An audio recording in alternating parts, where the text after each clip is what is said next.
시편 69편입니다. 시편 69편 구약성경 850조 1절에서부터 36절. 오늘은 교독하면서 봅시다. 한 절씩 교독하면서 볼게요. 제가 먼저 1절을 읽겠습니다. 하나님이여 나를 구원하소서. 물들이 내 영혼에까지 흘러 들어왔나이다. 나는 살고 싶었는데 소정에 빠지며 깊은 물에 들어가니 큰 물이 내게 넘치나이다. 내가 부르짖음으로 피곤하여 나의 목이 마르며 나의 하나님을 바라서 나의 눈이 쇠하였나이다. 까닭없이 나를 미워하는 자가 나의 머리털로 담았고 부당하게 나의 원수가 되어 나를 끊으려 하는 자가 강하였으니 내가 빼앗지 아니한 것도 놓치게 되었나이다. 하나님이여 주는 나의 우매함을 아시오니 나의 죄가 주 앞에서 숨김이 없나이다. 주 만군의 여호와여 주를 바라는 자들이 나를 인하여 수치를 당하게 하지 마옵소서. 이스라엘의 하나님이여 주를 찾는 자가 나로 말미암아 욕을 당하게 하지 마옵소서. 내가 주를 위하여 비방을 받았사오니 수치가 나의 얼굴에 덮였나이다. 내가 나의 형제에게는 객이 되고 나의 어머니의 자녀에게는 낯선 사람이 되었나이다. 주의 집을 위하는 열성이 나를 삼키고 주를 비방하는 비방이 내게 미쳤나이다. 내가 곡하고 금식하였더니 그것이 도리어 나의 욕이 되었으며 내가 굵은 배로 내 옷을 삼았더니 내가 그들의 말거리가 되었나이다. 성문에 앉은 자가 나를 비난하며 독주에 취한 무리가 나를 두고 노래하나이다. 여호와여 나를 반기시는 때에 내가 주께 기도하오니 하나님이여 많은 인자와 구원의 진리로 내게 응답하소서. 나를 수렁에서 건지사 빠지지 말게 하시고 나를 미워하는 자에게서 깊은 물에서 건지소서. 큰 물이 나를 휩쓸거나 깊음이 나를 삼키지 못하게 하시며 웅덩이가 내 위에 덮쳐 그곳에 입을 닫지 못하게 하소서. 여호와여 주의 인자하심이 선하시오니 내게 응답하시며 주의 많은 긍휼에 따라 내게로 돌이키소서. 주의 얼굴을 주의 종에게서 숨기지 마소서. 내가 환난 중에 있사오니 속히 내게 응답하소서. 내 영혼에게 가까이 하사 구원하시며 내 원수로 말미암아 나를 속량하소서. 주께서 나의 비방과 수치와 능욕을 하시나이다. 나의 대적자들이 다 주님 앞에 있나이다. 비방이 나의 마음을 상하게 하여 근심이 충만하니 불쌍히 여길 자를 바라나옵고 긍휼히 여길 자를 바라나 찾지 못하였나이다. 그들이 쓸개를 나의 음식물로 주며 목마를 때에는 초를 마시게 하였사오니 그들의 밥상이 올무가 되게 하시며 그들의 평안이 덫이 되게 하소서. 그들의 눈이 어두워 보지 못하게 하시며 그들의 허리가 항상 떨리게 하소서. 주의 분노를 그들의 위에 부으시며 주의 맹렬하신 노가 그들에게 미치게 하소서. 그들의 거처가 황폐하게 하시며 그들의 장막에 사는 자가 없게 하소서. 무릇 그들이 주께서 주신 자를 핍박하며 주께서 상하게 하신 자의 슬픔을 말하였사오니 그들의 죄악에 죄악을 더하사 주의 공의에 들어오지 못하게 하소서. 그들을 생명책에서 지우사 의인들과 함께 기록되지 말게 하소서. 오직 나는 가난하고 슬프오니 하나님이여 주의 구원으로 나를 높이소서. 내가 노래로 하나님의 이름을 찬송하며 감사함으로 하나님을 위하시다 하리니 이것이 소 곧 뿔과 굽이 있는 황소를 드림보다 여호와를 더욱 기쁘시게 함이 될 것이라. 공부한 자가 이를 보고 기뻐하나니 하나님을 찾는 너희들아 너희 마음을 소생하게 할지어다. 여호와는 궁핍한 자의 소리를 들으시며 자기로 말미암아 갇힌 자를 멸시하지 아니하시나니 천지가 그를 찬송할 것이요 바다와 그 중에 모든 생물도 그리하지어다. 하나님이 시온을 구원하시고 유다 성읍들을 건설하시리니 무리가 거기에 살며 소유를 삼으리로다. 그의 종들의 후손이 또한 이를 상속하고 그의 이름을 사랑하는 자가 그 중에 살리로다. 아멘. 예, 오늘 이 시는 표지에 써 있는 대로 다윗의 시 뭐라고 되어 있냐면 소사님 밑에 작은 글씨 보니까 백합화 옥조 그러니까 음악을 이루는 구성 요소, 즉 음악의 한 형태다. 이제 이렇게 보시면 되는데, 그러면 이제 우리가 늘 살펴볼 때 있습니다. 저도 항상 말씀을 전하기에 앞서서 이건 어떤 배경입니다. 제가 꼭 말씀을 드리다시피 시편도 그 배경이 되게 중요한데 한 세 가지로 보고 있습니다. 첫째는 압살롬 반역 때, 두 번째는 언제냐면 반역이 또 하나 있었어요. 뭔지 아세요? 아도니아. 네 번째 아들 아도니아의 반역. 그리고 세 번째는 그냥 일반적인 고난이었을 것이다 라고 얘기하는데, 그 중에 가장 학자들의 지지를 받는 것이 어디냐면 아도니아의 반역이었을 것이다. 많은 학자들이 그렇게 이제 추측을 합니다. 자, 그러면 아도니아의 반역이라고 가정을 해서 말씀을 한번 보면, 그럼 아도니아의 반역은 어디에 있냐? 열왕기상에 있습니다. 열왕기상 1장에 보시면 그 유명한 말씀이 나오죠. 다윗이 나이가 많아 이불을 덮어도 몸이 따뜻하지 않더라. 그러니까 이게 지금 오늘 내일 하는 거예요. 그때 누가 반역을 일으켜요? 아들이. 그러니까 여기서 본문으로 들어가기에 앞서서 그리스도인은 고난은 디폴트 값이에요. 기본값. 다윗이 기도를 안 했습니까? 다윗만큼 우리 지금 다윗의 기도를 보고 있잖아요. 기도를 안 해서 고난, 물론 그런 경우도 있지만 사실 그리스도인으로서의 부름을 받는다라는 말은 또 다른 말로 고난의로의 부름을 받는다는 건 똑같아요. 그래서 로마서에서 사도 바울은 뭐라고 얘기하느냐? 주님이 당한 고난을 우리도 상속한다. 근데 우리는 이렇게 얘기하죠. 좋은 것만 상속한다. 로마서를 한번 다시 읽어보십시오. 고난도 상속한다라고 되어 있습니다. 왜요? 우리가 몸을 쳐서는 이 땅이 아니라 하늘이기 때문에 그래요. 그래서 고난이 오는 것이 이상하지 않다. 안 오는 게 오히려 더 이상할 수도 있다. 물론 내가 고난을 원치 않는다고 해서, 그렇다고 오라고 해서 오는 것도 아니지만, 중요한 건 뭐다? 내가 예수를 믿는다라는 이야기는 이미 그것만으로도 고난의 길에 들어섰다라고 보면 틀림없어요. 그런데 오늘 이 아도니아는 다윗의 언제 일어난 사건이라고요? 말년에, 노년에. 힘이 없어요. 이불을 덮어도 따뜻하지 않아. 그래서 그 주변 사람들이 젊은 처녀를 그 옆에 두잖아요. 그런데 다윗이 그와 동침하지 않는다라는 기록이 열왕기상 1장에 기록되어 있습니다. 그러면 그때 반역을 했을 때 정말 속상한 일들이 연이어 생기는데, 아도니아 편에 선 두 사람이 있습니다. 그게 누구냐면 첫째 요압입니다. 요압이 누굴까요? 요압이 누구예요? 다윗과 수많은 전장을 누렸던 다윗의 신복 오브 신복입니다. 복심이라고요. 핵심이라고요. 그런데 그가 다윗이 말년이 되고 왕위가 누가 이어받을지 불분명해지자 자기의 정치적 야욕을 드러내서 아도니아의 편에 탁 섭니다. 야, 여러분, 이거 엄청난 배반 아닐까요? 아들, 그리고 가장 아꼈던 부하, 이것으로 끝나지 않아요. 누가 또 그 편에 서냐면, 다윗 시대에는 두 명의 유명한 제사장이 등장하는데 여러분들 기억하시면 좋아요. 아비아달과 사독이 있습니다. 이 아비아달이 딱 보더니 아도니아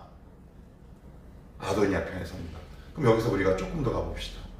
대제사장이라면 그래도 뭔가 좀 영적으로 민감해야 하지 않겠습니까? 그런데 하나님 누굴 세우십니까? 아도니아를 세우셨나요? 솔로몬을 세우셨나요? 솔로몬을 세웁니다. 눈에 보이는 현상에 이 아비아들의 시선이 빠져버린 거죠. 그래서 아마 대제사장의 영성으로 아마 상실되어 버리지 않았나 라고 생각이 듭니다. 그런 상황에서 오늘 이 시편을 노래한 것이다.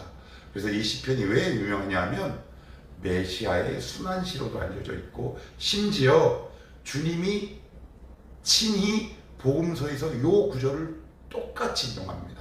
어디냐면 69편 9절입니다. 제가 읽어볼게요. 주의 집을 위하는 열성이 나를 삼키고 주를 비방하는 비방이 내게 미쳤나이다. 바리새인과 서기관들이 자기를 막 핍박하니까 그들을 향해 요 시편의 내용을 갖고 우리 주님이 이야기합니다. 자, 그러면 여기서 다윗의 고난을 통해 다윗은 지금 누구의 고난에 동참한 거예요? 주님의 고난에 동참한 거죠. 알았을까요? 몰랐을까요? 자기가 이 지은 시가 주님의 예언에 관한 시라는 거 전혀 몰랐겠죠. 여기에 믿음의 되게 비밀과 신비가 있다 싶습니다. 어제 말씀을 묵상하는데 다윗은 아마 몰랐을 거야. 그러나 그 한참 세월이 흐른 이후에 다윗이 지은 시가 주님의 고난을 예언하는 또 하나의 예언시가 됐다는 것. 그냥 다윗은 무심코 믿음의 반응을 한 거겠죠. 그냥 기도했는데 그것이 나중에 주님의 고난을 예언하는 하나의 성경의 예언시로 기록됐다는 사실, 그 당시에 알았다 몰랐다? 몰랐어요. 그래서 중요한 게 있어요. 뭐예요? 여러분, 지금 하는 작은 신앙의 몸부림이 누군가에게 나중에 큰 위로와 도움이 될 수 있어요. 이게 굉장히 중요하죠. 자, 그러면 이제 서론 여기까지 하고 그 안으로 조금만 더 들어가 봅시다. 자, 1, 2절. 하나님의 나를 구원하소서. 물들이 내 영혼에까지 흘러 들어왔나이다. 나는 설 곳이 없는 깊은 수렁에 빠지며 깊은 물에 들어가니 큰 물이 내게 넘치나이다. 그래서 여기서 물 하면 뭐를 상징한다고 그랬어요? 물, 고난, 어려움, 환난. 왜? 고대에서는 물은 알 수 없는 되게 두려운 존재로 느껴졌다고 그랬어요. 그래서 성경의 물이란 표현은 되게 하나님이 도우심을 제외한 나머지 거의 대부분들은 두려움을 상징해요. 근데 지금 이 시를 지을 때가 언제다? 노년, 말년, 죽기 얼마 전. 그러니까 지금 다윗이 어느 정도 고통일지 대충 짐작이 갈만 합니다. 사랑하는 넷째 아들, 신뢰했던 요압, 그리고 가장 아꼈던 아비아달이 자신을 싹 배신해요. 그런데 열왕기상 1장 앞부분에 보시면 이런 표현이 나옵니다. 다윗이 아도니아에 대해 섭섭하게 하지 않았더라. 요 구절이 나와요. 무슨 얘기일까요? 오냐 키운 거죠. 되게 예뻐했어요. 그런 아들이 자기를 배반했으니 다윗이 지금 어떤 마음가짐이겠느냐. 내가 정말 사랑하고 아끼는 사람이 있어요. 배우자일 수 있고요. 그리고 내 애인일 수도 있고요. 내 남편일 수도 있고요. 자녀일 수도 있어요. 그런 사람이 나를 배신할 수 있다. 다윗도 그랬던 거죠. 나의 속을 가장 아프게 할 수 있다. 그거 이상한 거 아니다. 여러분, 이상한 거 아니에요. 그럴 때 우리는 어떻게 하느냐. 그 예를 지금 다윗이 하나님 앞에 호소하며 부르짖고 있어요. 하나님, 저 너무 괴롭고 힘듭니다. 바로 그 얘기예요. 하나님, 저 너무 괴롭고 힘듭니다. 설 힘조차 없습니다. 주님 좀 도와주셔야 되겠습니다. 이게 이제 다윗의 아름다운 믿음이다 싶어요. 아도니아의 반역으로 인한 그 배신감과 무력감, 섭섭지 않게 대했음에도 불구하고 자신의 뒤통수를 치는 이 아들의 이 배반을 통해 다윗이 느꼈을 배반감과 무력감이 얼마나 컸을까? 우리에게는 일어나지 않을 일이라고요? 안 그래요. 그렇지 않습니다. 안 일어나면 좋죠. 물론 좋아요. 그러나 제가 서두에 말씀드렸어요. 그리스도인으로서 부르심을 받는 건 뭐로의 부르심을 받는 것이다? 고난의 부르심을 받는 것이다. 왜요? 고난도 상속돼요. 상급도 상속돼요. 그러니까 열매만 따먹을 수 없어요. 자, 계속해서 봅시다. 그럼 어떻게 해서 이 문제를 풀어나가고 있는지. 자, 3절 같이 한번 읽어봅니다. 시작. 내가 부르짖음으로 피곤하여 나의 목이 마르며 나의 하나님을 바라서 나의 눈이 쇠하였나이다. 하도 부르짖어서 목이 잠긴 거예요. 주여. 그래서 여러분들 기도 가서 막 기도 세게 하면 나올 때 목이 어때요? 쉬잖아요. 근데 그것으로 끝난 게 아니라 언제 하나님 응답하실까? 하나님을 바라보니까 눈이 침침해진 거예요. 왜 우리 오랫동안 모니터 보면 눈 아파 막 이러잖아요. 그걸 지금 의인화적 표현으로 이렇게 얘기를 하는 거죠. 그러니까 지금 무슨 얘기예요? 다윗이 그만큼 하나님을 바라고 인내하는 거예요. 부르짖은 거예요. 한두 번 하다가 에이 응답 안 하네? 이게 아니라 하나님 응답하시옵소서. 나타나시옵소서. 보여주시옵소서. 하나님 저를 좀 도와주시옵소서. 한 번, 두 번, 세 번, 네 번. 이게 이제 그 기도에 사람들이 하는 전형적인 태도죠. 그런데 기도가 자주 끊기는 사람들의 특징은 뭐냐면 연중 행사로 끝나죠. 한 번 딱 했다가 응답 안 가면 싹 하고 돌아섭니다. 좀 섭섭한 이야기이긴 하지만 큰 역사를 경험하기 어렵습니다. 제가 꼭 말씀드리고 싶습니다. 큰 역사를 경험하기 참 어렵습니다. 하나님 응답하시죠. 그러나 그 바운더리, 그 한계 속에만, 그래서 하나님을 인식하는 그 크기가 굉장히 작을 수밖에 없어요. 하나님을 인식하는 크기는 기도의 깊이와 비례하거든요. 그러니 끊어지는 기도가 이제 우리의 한계죠. 그런데 다윗은 목이 쉬고 눈이 쇠할 정도로 하나님을 바라고 인내했다. 이게 이제 우리가 본받아야 할 다윗의 기본 기도의 자세다. 자, 그러면 또 어떻게 했느냐? 자, 4절도 같이 읽어볼게요. 시작. 까닭 없이 나를 미워하는 자가 나의 머리털보다 많고 부당하게 나의 원수가 되어 나를 끊으려 하는 자가 강하였으니 내가 빼앗지 아니한 것도 물어주게 되었나이다. 야, 이게 진짜 여기 보시면 4절에 이런 표현이 나옵니다. 까닭 없이. 왜 고난을 당한대요? 이유가 없어요. 아주 중요한 단서를 제공해요. 우리가 어떤 고난을 당하면 우리의 본능 안에는 어떤 것들이 이렇게 딱 숨겨져 있느냐면 이 일이 나에게 왜 일어났지? 원인을 분석해요. 물론 죄로 인한 고난을 당할 때는 하나님 말씀 통해 알려주시기도 해요. 그러나 크리스찬 성도들이 당하는 대부분의 고난은 이유를 찾기가 어려운 고난이 굉장히 많아요. 그럴 때는 어떻게 하느냐? 원인을 알기보단 이렇게 기도하셔야 돼요. 버틸 힘을 위해서 기도하셔야 돼요. 여러분, 우리의 고난은 원인을 몰라서 고난 앞에 무릎 꿇는 게 아니에요. 그 고난을 버틸 힘이 없기 때문에 그래요. 하나님은 왜 그래요? 물론 응답하실 때 있죠. 그러나 우리가 당하는 대부분의 고난은 이유가 없다. 그래서 개역 한글에는 이렇게 번역해요. 무고하게 이렇게 번역했어요. 근데 개역 개정은 까닭 없이 이렇게 번역을 하잖아요. 그죠? 까닭 없이, 이유 없이. 여러분, 나 왜 이러지? 나 지금 신앙생활 열심히 하려고 하는데 내가 이걸 떼먹어서 그런가? 하나님 그렇게 치사한 건 아니다. 그럴 때는 어떻게 기도하시라? 이유를 알려주시면 알면 되지만 거기에 특별히 매몰되거나 집착해서 이유 하시면 실상 현장과 현실에서 그 고난을 버티는 힘이 없다. 그래서 고난이 올 땐 어디에 집중하시라? 이유보다 하나님 버틸 수 있는 힘을 주십시오 라고 기도하는 것이 훨씬 지혜롭습니다. 대표적인 게 누굽니까? 욥. 우리 봤잖아요. 욥이 고난당한 이유가 있어요, 없어요? 없죠. 그러나 친구들은 무엇을 알려줘요? 원인을 알려주잖아요. 너 죄져서 그렇다. 그런데요, 여러분, 믿음이 어려운 게 왜 어렵냐면 이유가 없어요. 여러분, 원래 믿음은 인과응보의 계열이 아니에요.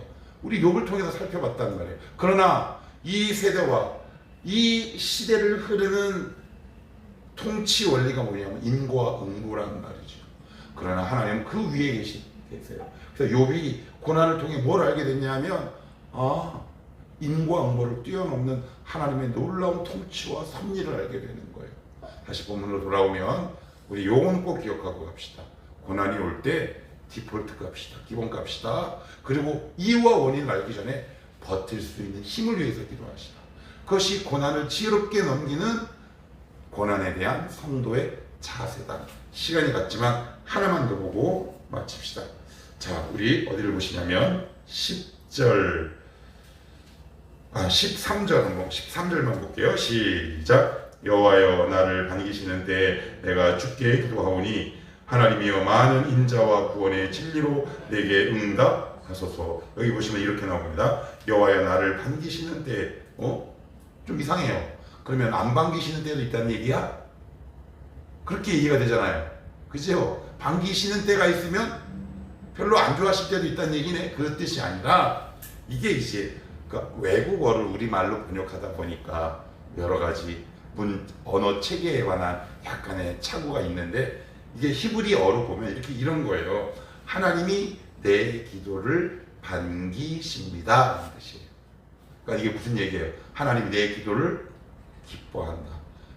제가 앞에서도 얘기했지만 우리의 기도가 중단되는 가장 궁극적인 이유가 뭘까요? 내 기도를 듣지 않는다. 그 깊은 내면에는 뭐가 있어요? 하나님 내 기도 기뻐하지 않으셔 라는 사단의 강력한 유혹에 우리가 넘어가기 때문에 그래요. 근데 그 기도해도 안 되는데요? 그렇지 않다. 우리가 한 기도는 반드시 응답됩니다. 자, 한번 이렇게 한번 외칩시다. 내가 한 기도는 반드시 응답됩니다. 예, 때로는 어떻게 응답되는 줄 아세요? 거절을 통해 깊은 깨달음을 얻게 하시고요. 제가 요즘 느끼는 게 뭐가 있냐면 기도의 제목을 자꾸 바꿔 가세요. 아, 이게 진짜 응답이었구나. 그래서 기도하다 보면 제가 막 이렇게 올렸던 기도 제목들이 점점 지워지고 새로운 기도의 제목들이 생긴다는 말이에요. 그러니까 여러분들이 자꾸 거기까지 가셔야 돼요.